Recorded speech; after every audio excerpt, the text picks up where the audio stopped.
होता कामा नये अशी जी एक म्हण आहे ती होता कामा नये, एवढंच माझे याच्याबद्दल म्हणणं आहे. अंतरिम जामीन होता तो आज त्याची मुदत संपली, आता कोणत्याही क्षणी त्याला अटक होऊ शकते. पोलिसांनी हे धाडस दाखवावं काय वाटते? याच्याबद्दल न्यायालयात जे काय होईल ते बघता येईल, पण माझं महाराष्ट्रातल्या सगळ्या महाराष्ट्रातल्या लोकांना, देशभरातल्या लोकांना एक आव्हान आहे की तुम्ही जी प्रवृत्ती आहे आणि एखाद्या प्रवृत्तीला कशा पद्धतीनं पाठीमागं सुद्धा घातलं जाऊ शकतं याचं उदाहरण आता महाराष्ट्रात चाललं आहे, एवढंच मला म्हणायचं आहे.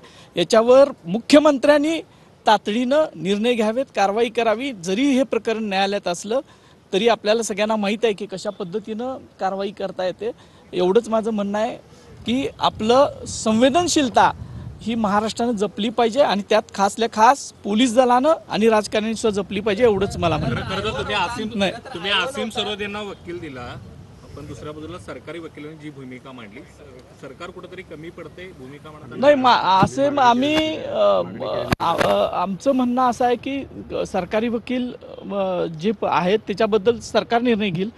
मला माझ्या ज्यांच्यावर विश्वास आहे अशा मी वकिलांना माझं वकीलपत्र दिलं, एवढंच म्हणायचं. चला. तर कोरटकरने कोर्टात हजर राहायचं की नाही यावर कोर्ट आता निकाल देणार आहे. वकिलाच्या माध्यमातून कोरटकरनं सत्र न्यायालयामध्ये जामिनासाठी अर्ज केलाय आणि त्यावरची आजची सुनावणी संपलेली आहे.